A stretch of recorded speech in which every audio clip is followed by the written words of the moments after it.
Bom, então, meu nome é Jonas Maziero, eu fui ganhador do prêmio Café de Tese esse ano e nessa videoaula eu vou apresentar os principais conceitos de mecânica quântica da maneira mais simples possível e também vou comentar rapidamente quais foram as nossas contribuições nessa tese do doutorado, que foi feita com a colaboração de vários grupos de pesquisa, de várias pessoas. Bom, então, vou começar com uma pergunta. Se a gente tivesse a possibilidade de deixar uma única frase para a nossa civilização no futuro, ou para outras civilizações, qual a frase que resumiria todo o conhecimento adquirido pela humanidade até hoje? Segundo Feynman, seria a hipótese atômica. A hipótese atômica diz que todos os objetos são feitos de átomos. Todos os objetos materiais, todas as coisas são feitas de átomos. E o que são átomos? Átomos são pequenas partículas que estão em movimento incessante, estão sempre em movimento, e elas se atraem quando estão razoavelmente próximas e se repelem quando a gente tenta exprimir umas contra as outras. Para vocês terem uma ideia de quão pequeno é o átomo, se a gente pegar um cubo com 1 centímetro de lado, um pedaço de ferro, por exemplo, esse cubo vai ter uma massa de aproximadamente 8 gramas, e para ter essa pequena massa a gente precisa de aproximadamente 85 bilhões de trilhões de átomos de ferro. Então é um número que está bem fora do nosso dia a dia. Talvez por isso essa hipótese não tenha sido aceita por muito tempo. Ela foi proposta lá antes de Cristo ainda por Demócritos, e depois ficou esquecida por bastante tempo. Foi desenvolvida por Dalton e Thomson até chegar no modelo atômico de Rutherford. Rutherford fez um modelo atômico onde o átomo era composto por um núcleo que contém quase toda a massa do átomo, e ao redor do núcleo tem partículas chamadas elétrons, que orbitam, nesse modelo, elas orbitam o núcleo tal como os planetas orbitam o Sol. No entanto, esse modelo aqui, esse modelo que a gente chama de modelo clássico, não podia ser usado para explicar vários fenômenos observados na natureza. Por isso, esse foi um dos motivos porque se desenvolveu a mecânica quântica, que é uma teoria matemática que explica de maneira muito boa quase tudo na natureza. E essa teoria, a mecânica quântica, é a base para a tecnologia e para a ciência atual. Mas aí surge a pergunta, por que se essa teoria é tão importante, por que a gente não ensina essa teoria no ensino médio? Segundo aspecto, não se faz isso porque a gente não pode montar uma imagem da mecânica quântica. Por que a gente não pode montar uma imagem da mecânica quântica? Porque o elétron ele não tem uma órbita bem definida. Se ele tiver a posição bem definida, ele tem várias velocidades. E se ele tem uma velocidade bem definida, ele tem várias posições. Então a gente não pode montar uma imagem desse tipo de fenômeno. Além disso, se dois elétrons estão colacionados, eles perdem as propriedades individuais e passam a ser um único sistema. Então, esse é um dos motivos. E essas características quânticas diferentes que a gente não pode visualizar, é que eu vou tentar explicar aqui nessa videoaula através de analogias. Bom, para explicar isso, eu vou considerar um sistema, que eu vou representar aqui por uma esferinha branca, que possui propriedades dicotômicas, ou seja, se tu fizer uma pergunta para esse sistema, a resposta vai ser sim ou não, para qualquer pergunta. E eu vou considerar então dois aparelhos que fazem as perguntas. Aqui um aparelho vai perguntar para o sistema qual é a tua propriedade Z, e a resposta vai ser ou Z é vermelho ou Z é azul, uma das duas. E o outro aparelho vai perguntar, vai testar se a propriedade X do sistema é magenta ou verde. Então, a gente vai obter uma dessas duas possibilidades para a propriedade Z, vermelho ou verde, e uma dessas duas possibilidades para X, magenta ou verde. Aqui é vermelho ou azul. Um exemplo concreto dessa analogia seria a polarização do fóton. O que é o fóton? O fóton seria um átomo de luz, uma partícula de luz, e a polarização nada mais é do que a direção de vibração do campo elétrico. Essa polarização pode ser horizontal ou vertical, que poderia ser representado pela propriedade Z, que é vermelho ou azul, então, ou circular direita ou circular esquerda, que aqui seriam representados pelas cores magenta ou verde. Mas nessa analogia, a gente poderia tratar vários outros sistemas. Os sistemas quânticos eles se comportam de maneira diferente, mas todos se comportam da mesma forma. Se vocês pegar o elétron lá, ele vai ter propriedades análogas a essas aqui. Então, vamos considerar agora que eu mandei o meu sistema lá branco numa máquina dessa Z, e da máquina saiu o teste, é vermelho. O sistema tem a cor vermelha, tem a propriedade Z vermelho. O que acontece se eu perguntar novamente qual é a cor dele, se é vermelho ou azul? Claro que vai sair vermelho. Se for azul e eu perguntar que cor é, vai sair azul. Se eu fizer N vezes essa pergunta, vai sair sempre azul e lá vermelho. Até aqui não tem nada diferente, né? O que a gente espera. O que a gente vê no dia a dia é isso. Né? Se tiver uma moeda em cima da mesa, alguém colocar a moeda com a cara para cima e vier uma outra pessoa olhar, vai ser cara.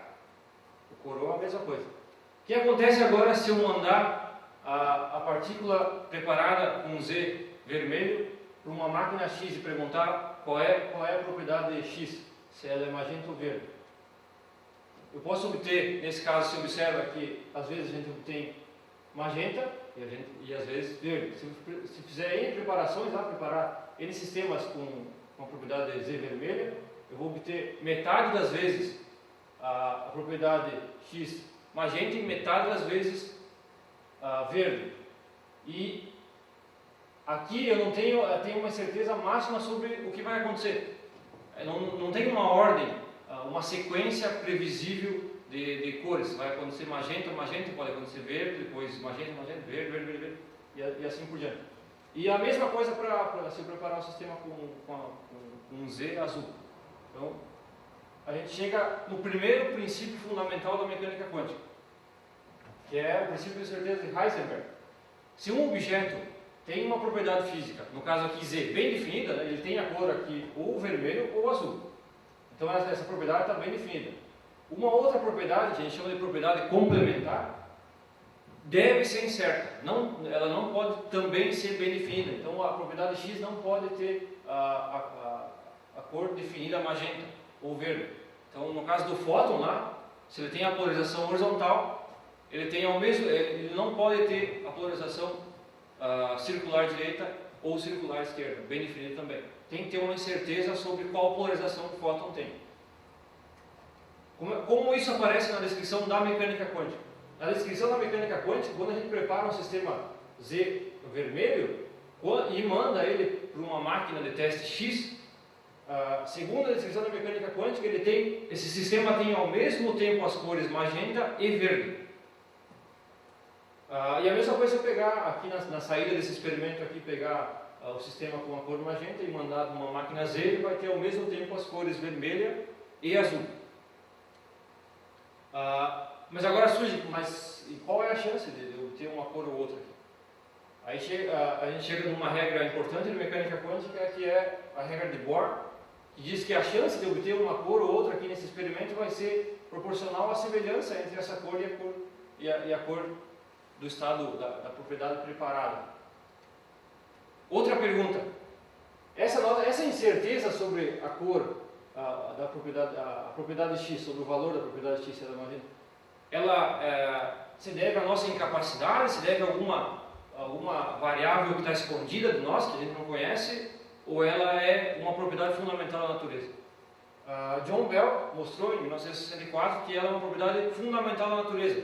É impossível, eu sabendo qual é o estado do sistema aqui da entrada, prever qual vai ser o resultado desse experimento. É simplesmente impossível.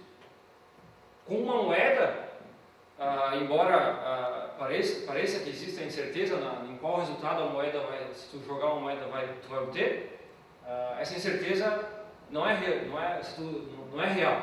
Se tu souber qual é a velocidade inicial e a posição inicial da moeda, tu pode calcular se ela vai cair com uma cara ou com uma coroa por cima. Aqui não, aqui a incerteza é fundamental. E é curioso que a gente vive na era da informação, né? E o conceito básico de informação foi introduzido por Shannon em 1948, que é a quantificação, como se quantifica matematicamente a informação. E esse conceito, bom, a definição é a seguinte: a informação do evento é inversamente proporcional à chance desse evento acontecer. Se ele não tiver incerteza associada, não faz sentido falar em informação. Então, essa definição do Shannon, embora seja usada classicamente, ela só faz sentido estritamente no caso da mecânica quântica, onde a incerteza é uma propriedade fundamental da natureza. Uma outra propriedade fundamental da natureza é a correlação. Correlação entre sistemas que podem estar nesse estado ao mesmo tempo com magenta e vermelho. Esse tipo de correlação a gente é chamado de emaranhamento. Para dar uma ideia do que é o emaranhamento, eu vou considerar que tem duas partículas lá em Marte, e talvez com a ajuda do ET a gente prepare elas nessa configuração. Essas duas partículas, que eu chamei de 1 e 2 aqui, elas têm ao mesmo tempo a cor magenta e a cor verde. E as duas, quando uma tem a cor magenta, a outra tem a cor magenta. Quando a outra tem a cor verde, as duas têm a cor verde. E tem um ezinho aqui, para dizer que elas estão ao mesmo tempo com as duas cores.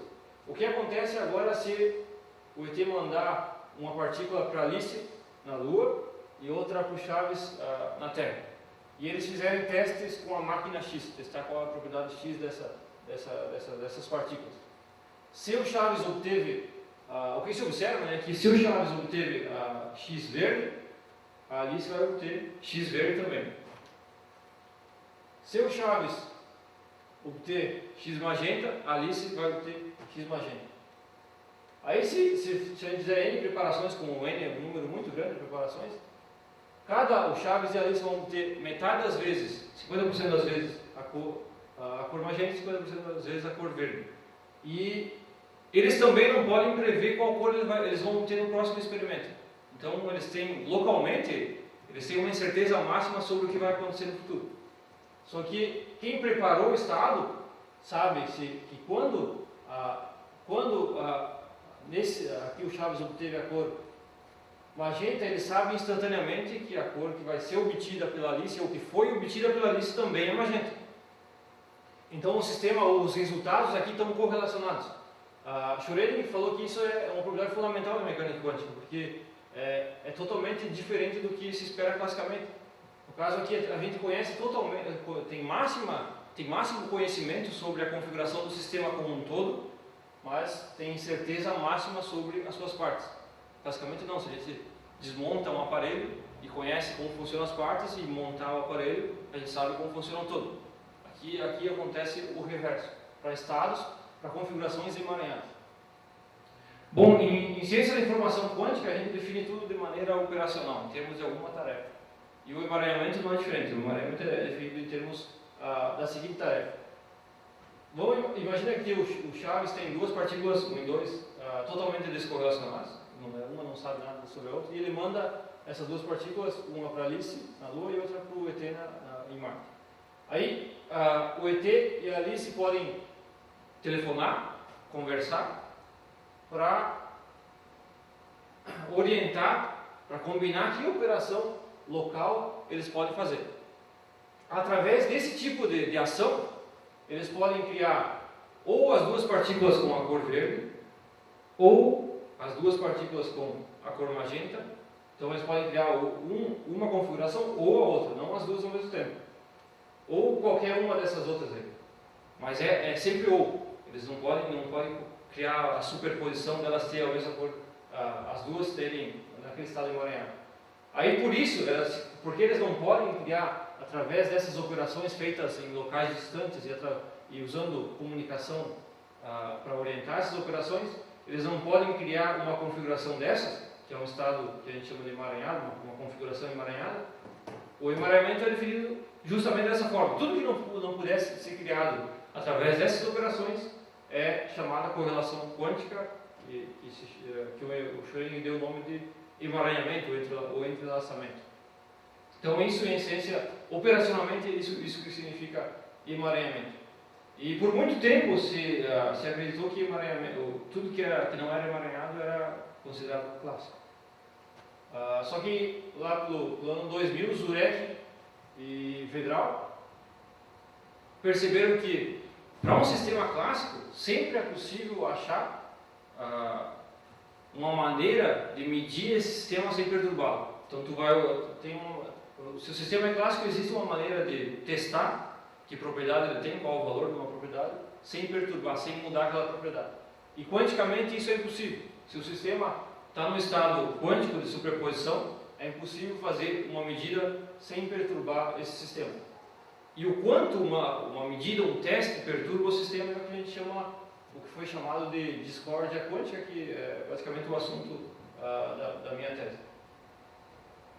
Para dar uma ideia do que significa essa discórdia, vamos considerar que o ET e a Alice prepararam as duas partículas lá em duas configurações diferentes. Numa das configurações, eles prepararam as duas partículas, as duas com a cor verde ou as duas com a cor azul. E na outra configuração, que eu chamei de quântica, eles prepararam as duas partículas com a cor vermelha, ou uma com Z vermelho e a outra com X magenta. Lembrando que o X magenta significa que a partícula está ao mesmo tempo com a cor azul e vermelho. O que acontece se eles mandarem para dois laboratórios, laboratório 1 e 2, essas partículas? Bom, se eles prepararam elas nesse estado e eu testar qual é a cor, vai sair vermelho. Se eles prepararam no segundo, na segunda possibilidade e eu testar, vai sair azul. E no final, depois desses testes aqui, não aconteceu nada com o sistema, eu não perturbei o sistema. Depois dos testes, eles vão estar no mesmo estado inicial. Então, o teste não perturbou o sistema, a configuração final é a mesma coisa, é igual à configuração inicial. Agora, se o sistema for quântico, bom, se for vermelho, os dois, sai vermelho. Se for a segunda possibilidade, no primeiro teste do laboratório 1 vai sair azul, e no segundo pode sair vermelho, mas pode sair azul. E se eu preparar N sistemas dessa forma, metade das vezes vai sair vermelho, metade das vezes vai sair azul. E depois dos testes, para essa segunda possibilidade aqui, depois dos testes, os estados serão esses aqui. Ó. Se vocês olhar para esses estados aqui, para essas configurações e para aquela, dá para ver que são diferentes. Então, esse teste aqui mudou a propriedade, a configuração do sistema. Então, essa mudança, a diferença entre essa configuração e essa configuração é o que a gente chama de discórdia quântica. Mudando um pouco de assunto, eu vou falar basicamente o básico de como funciona um computador clássico e um computador quântico e da diferença dos dois e por que essas correlações são importantes em computação. Um computador clássico quântico ele tem 4 partes essenciais. Uma parte é os dados de entrada, que vocês podem pensar como uma sequência de sistemas com a cor azul ou vermelha. Na realidade, é uma sequência de sistemas codificando zeros e uns. Depois tem a evolução. Nessa evolução é que entra a implementação de um algoritmo. Faz algumas operações em sistemas e implementa o algoritmo, nessa parte aqui. Depois da evolução, da implementação do algoritmo, a gente faz testes. Testes pode ser usando essas máquinas para saber qual é o estado de saída, que é uma sequência de novo de cores de sistemas com a cor vermelha e azul. E aqui vai estar o resultado final. Agora, como é que funciona essa evolução? Eu vou representar aqui por uma linha preta simplesmente a evolução temporal de um sistema quando nada acontece com ele. Quando alguma coisa acontece com ele, quando uma operação é aplicada, eu vou representar por uma caixinha preta.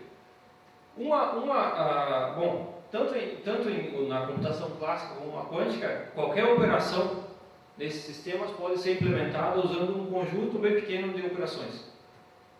Uma dessas operações fundamentais é a porta não. Essa porta não, ela simplesmente é a negação, ela troca a cor azul para vermelha e a vermelha para azul. Uma outra porta lógica, operação fundamental, é note a não controlada, a C-note. E o que a não controlada faz é, se o sistema de cima aqui tiver com a cor vermelha, ela troca a cor do de baixo. Se ele tiver com a cor azul, ele não faz nada. Então, aqui está em essência que tipo de operação é feita num computador clássico, como esses que a gente usa para fazer essa apresentação. Agora, como funciona o computador quântico? É parecido com isso aqui, só que no computador quântico vai aparecer a superposição, sistemas com duas cores ao mesmo tempo. Então vai ter uma operação chamada, que eu vou chamar de H aqui, que ela transforma um sistema com a propriedade Z vermelha em um sistema com a propriedade X verde. Lembrando que o verde é ao mesmo tempo vermelho e azul. Agora, o que acontece se eu aplicar essa mesma operação para esse sistema aqui? Quando a cor aqui for vermelha, ele vai trocar a de baixo. Esse aqui está ao mesmo tempo vermelho e azul. Então, quando ele for vermelho, ele vai trocar a cor do de baixo. Quando for azul, não vai fazer nada. Então, o que vai sair vai ser um estado emaranhado. Vai sair aqui um estado onde as duas partículas, os dois sistemas, os dois átomos, por exemplo, os dois fótons, então tem ao mesmo tempo a cor vermelho e azul, só que as cores deles estão correlacionadas. E eu posso continuar com isso, pegar aqui esse sistema aqui e aplicar uma não controlada desse sistema para esse sistema. Aí quando ele for vermelho vai trocar a cor desse, quando for azul não vai fazer nada. Aí aqui no final vai sair, eu vou ter um sistema com 3 partículas emaranhadas correlacionadas quanticamente. Bom, então aqui está em essência a diferença entre um computador quântico e um computador clássico. Claro que esse tipo de operação também aparece no computador quântico, que é um caso mais geral do computador clássico. Agora, por que esse tipo de coisa é importante? Porque eu quero sair da entrada, da minha informação da entrada, e obter o resultado de um cálculo, por exemplo. Usando esse tipo de operação, eu vou demorar muito mais do que usando esse tipo de operação, porque aqui, quando eu criar a superposição, vocês podem pensar nisso como se eu estivesse indo por vários caminhos ao mesmo tempo. Aí, se eu vou por vários caminhos ao mesmo tempo, eu vou chegar mais rápido aqui no final. E por isso que um computador quântico pode ser, por exemplo, pode resolver um problema de fatoração em números primos em 1 segundo, quando um computador clássico demora milhões de anos. E essas correlações então são importantes para isso. Ou seja, correlação é considerada como um recurso em computação quântica, assim como a energia é considerada um recurso para nós. E não é só em computação quântica. Para simular sistemas, por exemplo, moléculas grandes, computadores quânticos vão possibilitar que isso seja feito de forma muito mais rápida do que com computadores clássicos. Para fazer comunicação segura, a gente pode usar um computador quântico para quebrar chaves criptográficas, mas a mecânica quântica também oferece uma maneira de fazer comunicação segura, e é absolutamente segura, não é baseada na dificuldade de fatorar números. Também é um recurso para fazer medidas de alta precisão, e é usado, recentemente se percebeu que é usada mesmo por sistemas biológicos. No olfato se usa esses fenômenos quânticos, na navegação de animais, mesmo em fotossíntese. Ou seja, se correlação é um recurso, a gente precisa, se alguém te vender alguns sistemas e disser que eles estão relacionados, é preciso arrumar maneiras de verificar ou testemunhar que isso é verdade, que eles estão realmente correlacionados quanticamente, que eles têm discórdia ou têm emaranhamento, e de quantificar quanta correlação foi fornecida. E esses 2 tópicos a gente também trabalhou bastante na minha tese. Agora, outra pergunta: por que se correlação é importante? Se a gente sabe como funciona um computador quântico, por que a gente ainda não conseguiu construir um computador quântico com vários subsistemas? A resposta é o problema da decoerência. A gente tem o nosso precioso computador quântico aí, com as propriedades de correlação, superposição, incerteza intrínseca, que a gente quer usar para fazer computação, para resolver algum problema de forma mais rápida. Só que esse sistema está sempre interagindo com outros. Por exemplo, tem um átomo, o átomo é muito, muito pequeno, é difícil isolar esse átomo. Esse átomo vai interagir com a radiação eletromagnética, vai interagir com outros átomos, com outras cargas elétricas. Então, além desse sistema, tem uma infinidade de outros sistemas que vão estar interagindo com ele. Um sistema de interesse aqui, com um sistema que a gente está usando. E todos esses outros sistemas a gente chama de meio ambiente. E esse meio ambiente está sempre tentando obter informação do sistema que a gente está usando. E quando acontece isso, acontece o teste, a medida. E quando acontece a medida, há a perturbação desse sistema e faz com que ele passe, por exemplo, de um estado desse tipo, onde as partículas têm as duas cores ao mesmo tempo, para um estado desse tipo, onde elas têm ou uma possibilidade ou outra. Então a gente sai do quântico para o clássico e perde toda a vantagem que é obtida em computação quântica. Bom, era isso. Obrigado. Esqueci de botar